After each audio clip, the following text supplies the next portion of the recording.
And the title is, okay.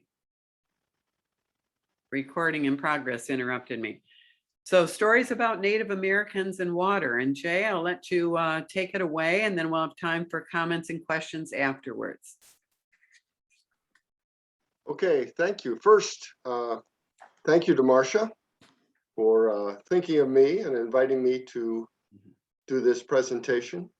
Also, thank you to Elizabeth, steering us through the traffic cones of Zoom. Anyway, okay, first, a little refresher. The seventh principle, respect for the interdependent web of all existence of which we are a part. Okay. Now, it worked fine 10 minutes ago. Let's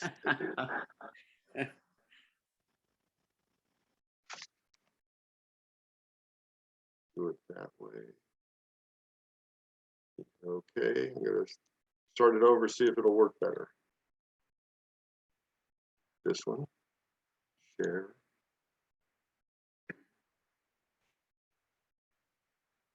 There we go. Now, yay, oh, go back one. So, I'm a member of the Moona Creek Watershed Intermunicipal Council. And the UU Meeting House is in the Moona Creek Watershed. I'm also the educational kiosk coordinator. And one of the kiosks we're working on is about the Native Americans that lived in our area. I'm amazed at the innovations that they made using the technology and the materials that they had. I'm also amazed about their respect for nature and how it parallels our seventh principle. Take, for example, water transportation. They used dugout canoes. Some were so large that they could carry more than 20 people. But how do you dig out a canoe from a log when you only have stone and wood tools? Well, the answer is fire. If you look closely at my little drawing here, you'll see the three Indians that are working on the canoe, and you can see a little fire and some smoke in the front of that canoe. They would set the little fire, burn some of the wood, and then move the fire to another part, burn some more wood. Meanwhile, they would chip away at the char. And the char was weak enough that they could chip away with it with the stone tools. The big question then is, how did they cut the tree down in order to make the dugout canoe to begin with? So if you look real closely at the drawing on the left side, just above the left end of the canoe, you see an Indian working at the base of a tree. It's a little zoom in, little pixely, but it'll do. The Indian has set a fire around the base of the tree, and he's wrapped the tree with animal skins and clay, wet animal skins and clay, to keep the rest of the tree from burning. And he's slowly burning the base of the tree, and eventually the tree will fall down and they'll be able to start work on the canoe. Here's a picture I took up at the New York State Museum, again, of the dugout canoe. And you can see the Indian setting up some sticks to start a fire to make some char and complete work on his canoe. It takes about 8 to 10 days to make a dugout canoe this way. Sturgeon were very plentiful in the Hudson River. They're still there, but probably not as plentiful. Here's a picture of the Indian men and women filleting the sturgeons and smoking it. You look in the background, they have fires set up to smoke the sturgeon to preserve it and to eat it in the future. To get the sturgeon, they used harpoons. And look at the foreground of this picture. You see a stick with a tip and a rope. That's how they speared the sturgeons and brought them to shore. Here's a zoom in picture of a harpoon tip made from an antler. Another way that they caught fish was to use large nets and walk with the nets and drive the fish toward a small area where other members of the tribe could either spear the fish or gather them up in baskets. And then they would take the fish, they would fillet them, smoke them over fires, or dry them on racks in order to preserve them for eating in the future. Another way that they caught fish was to set up what they called fish weirs. Either using sticks or rocks, they would drive the fish into a narrow spot and then catch the fish in baskets, or again, spear them with a harpoon or a spear. Sometimes the spear had almost like a fork, three tines on the front of it, so they had a better chance of spearing the fish when they stabbed at it. Here's another picture taken at the New York State Museum. Again, the Indian has brought some fish that he's caught to his wife. Looking in the background, you see the rack where they've set it up over a fire to dry the fish. The Indians believed that they lived in partnership with nature. They would thank the river spirit for the fish, and they would not overfish an area because they feared they would anger the river spirit. To store the smoked fish and other meat, venison especially, and dried vegetables and fruits, they would dig deep pits, and they would put the materials into baskets and put the baskets into the pit. If you look closely at that drawing, there's a post that sticks up in the middle. They would actually put notches in that post so they could climb in and out of the pit easier. And then that post would also hold up the top of the pit when they covered it, to keep it from getting wet during the rain. They learned to live in their environment. There were diseases, and the life expectancies were anywhere 35 to 50 years. But then, and that was even before the Europeans arrived. And of course, we all know that the Europeans brought pandemics, which says to us, let's fast forward to 2020. Now we take running water and sewage disposal for granted. During the pandemic, we sheltered in place, we worked from home, we visited via FaceTime, we had church services via Zoom, we washed our hands as often as we could, but it would have been much more difficult if we did not have running water. For Indigenous people living across the United States, the COVID-19 pandemic was the newest chapter in a long history of fighting against disease. The struggle this time became harder because of a basic deficiency. Not all tribe members had clean water at home. The U.S. Environmental Protection Agency estimates that about 15% of the Navajos living on the Navajo Nation in the Southwest didn't have piped water to their homes. Insufficient clean water was exacerbated the spread of COVID-19. In May of 2020, the Navajo Nation surpassed New York State with the highest infection rate per capita of anywhere in the country. For the last 7 years, the Navajo Water Project has been focused on drilling wells and installing home water systems to serve the people in rural areas who otherwise would have to travel miles to retrieve water. When the pandemic hit, the project team had to adapt quickly. They realized that by the beginning of March 2020, they couldn't work in the homes to connect the water because the virus was spreading. Since then, the water staff has delivered over 263,000 gallons of water in reusable jugs and bottles directly to the people's doorstep. When the families don't have running water, many times they have to travel off the reservation to border towns to buy water.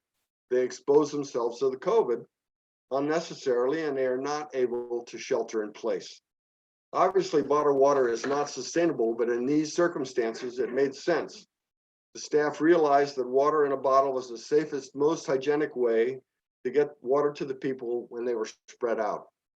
Now they are turning their attention to more sustainable water. They have purchased many 273 gallon tanks. They bring the tanks to the people and refill them weekly or bi-weekly, depending on the family size. The main goal here is to prevent the people from going and hauling their own water, and therefore making them able to shelter at home, and which is one of the most important things they could do. The Navajo Water Project started in 2014 by an outfit called Dig Deep, an organization focused on access to water, sanitation, and hygiene in the United States. The project aims to bring running water to Navajo families across New Mexico, Utah, and Arizona. Drilling wells is good in most situations.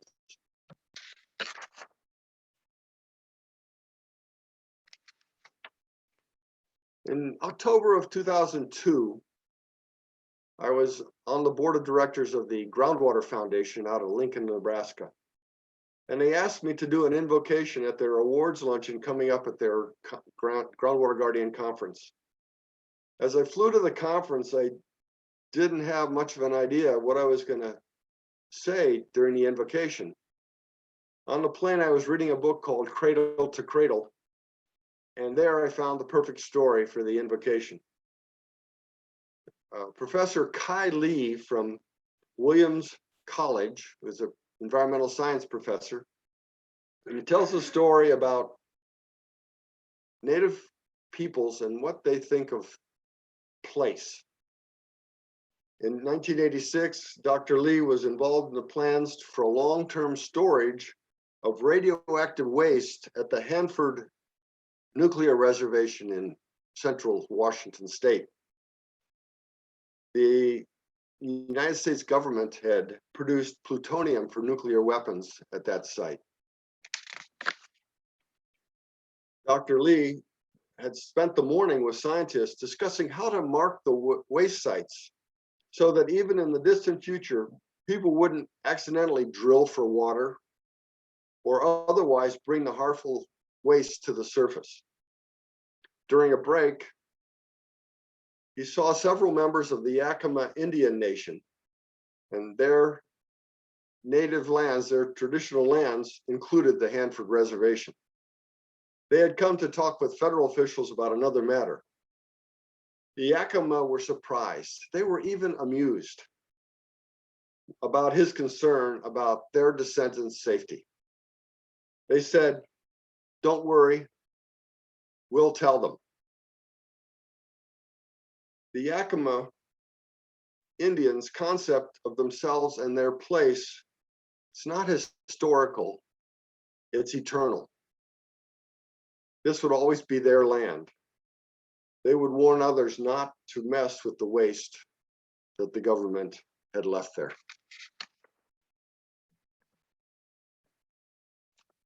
So there's some of the waste containers. So you ask, what are the punchlines of this service? First of all, let's live the seventh principle. And Markley's prayer, that was from the grandmothers of indigenous peoples. And they say, pray for life, pray for the life of water for all future generations. The Yakima said, make your concept of the earth and its resources eternal, not just historical. The Native Americans here acted sustainably when they gathered water's bounty. The Navajos were champions of clean drinking water for all. And so I'm telling you, teach your children to be stewards of water. Practice watershed stewardship like the Moodna Creek Intermunicipal Council. Protect wetlands and conserve water. Amen.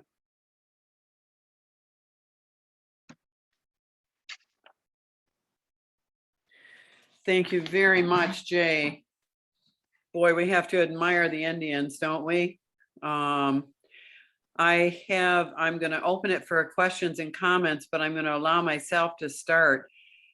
Who are digging the wells? Who is it that is staffing that whole project of digging wells for them, or trying to get back to when they can do that? I think it's a national organization, but I think it's a kind of conglomeration of Native peoples. Oh, And they work to get grants, and it's a nonprofit that's focusing on water supply especially for the far-flung reaches of many of the reservations. okay. Well, they deserve some support. I think you ought to get us their name and some contact information or something, because I'd love to have that be one of the directions that my charitable income goes to. Because I think we've so screwed the Native Americans with pushing them into these arid places so often in the United States. And then their, access to water is so basic and so deprivational to them. It just blows my mind. So thank you. Anybody else?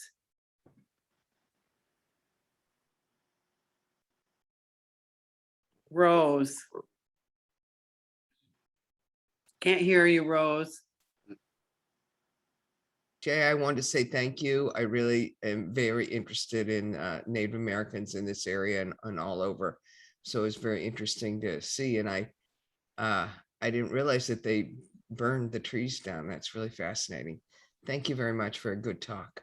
If you go to the State Museum up in Albany, there's a really nice several dioramas of the Indians, and one of them is a picture of the women harvesting corn in the field, and you could see all these stumps of small trees that had been burned so they could clear the land to plant corn and other vegetables. The famous Three Sisters, corn, beans, and squash.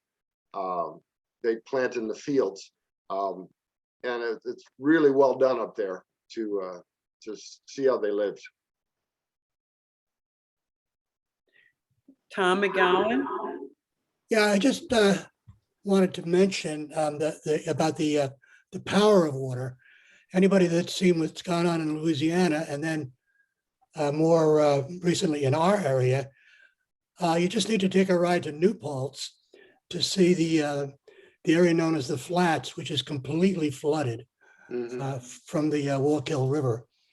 So just that water, we take it for granted, but when it turns mad at us, it can be really, really troubling.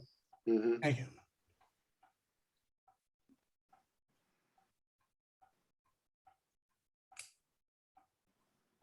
I forgot to mention during Joys and Concerns, my lower level also flooded when one of my 2 sump pumps failed. So I walked down into a couple inches of water. So anyway, what can I say? When it rains, it pours. Okay, anybody else? Bernadette had her hand up. All right. Thank you so much, Jay. I really enjoyed that. It was so informative. And what the thought that came to me is that I think what people who don't really know about how Native Americans lived is perhaps some people may think that they lived in a crude way. And what your presentation has shown that natives would live with finesse and sophistication. You lived close to the environment, but live with, just unbelievable innovations. And my question, that wasn't a question. So my question is, do you by any chance know how did Native Americans in general, perhaps the Native Americans that lived in this area, how did they handle their waste? Like, where did they have established areas for bathrooms? Just curious. Good question. And all the stuff I read, nobody ever talked about that. I'm guessing they probably had latrine setups off to the side. I know that the colonists that came over, especially the early ones, would designate an area that would be away from their water supply. And I think that they probably dug pits and then buried it away from where they lived. But interesting, I've got like an inch and a half worth of paper on this stuff, and I have no page at all about what they did with their waste. Well, thank you, though. Thank you very much. Bill? Yeah, hi. I just want to say that how the previous administrations basically made it legal to poison our waters, and it would be nice to see them punished for it. That made it, legal to dump toxic chemicals into many many waterways. And like I said, it would be nice to see them held accountable, like in jail. Little known fact, the Clean Water Act was signed by Richard Nixon. Of course, after the river between Detroit and Canada caught fire one year, it really drove the point home, and there was no stopping the Clean Water Act after that.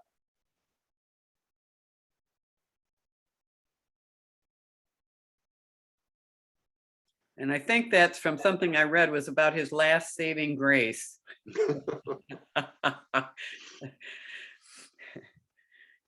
Jim? Thank you, Jay. In our houses, we take water that's potable, water that we can drink, and we use it in our toilets. We use it to sprinkle our lawns.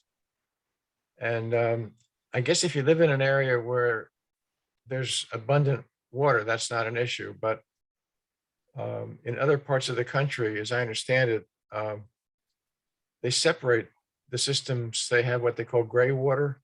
Mhm. Explain about that. And is that the wave of the future? No pun intended. Yes, in fact, I was just out in California at the end of August for my niece's wedding, and they have gray water systems out there. Actually, two sets of pipes. They will take the groundwater or water from reservoirs, and they'll treat that and make it drinkable. Then they'll collect the water in the sewer pipes, take it to the sewage treatment plant, treat it to what looks like, but not drinkable, but it's called gray water, but it's in fact clear. But they put that into a separate set of pipes that they'll then feed the irrigation systems. You'll be walking along the street and pass a planted area, and there'll be a sign that says recycled water for irrigation, please do not drink. And that's more and more prevalent. It's getting drier and drier out there. You've probably seen many pictures of the Lake Mead and the Hoover Dam, and how far down the reservoirs are. Most of the reservoirs, a lot of the reservoirs in California are in that condition, and it's got people very concerned. But recycling is one of them. They're pushing water conservation. My son lives in the Phoenix area, and they actually pay people to take the grass out of their lawns so they don't have to water it. I have a brother who's up in the Las Vegas area, and they still have lawns, but they're pushing more and more toward what they call xeriscape, which is, basically planting native plants that can stand the heat and the dry. I don't know what's going to happen. We seem to have plenty of water here, and the predictions I've seen about climate change are that it's going to be wetter here. Maybe more intense rains, not the long soakers where you really need to recharge your aquifers, but Hurricane Ida actually, despite the flooding, did us a favor as far as the aquifers go. Anyone else?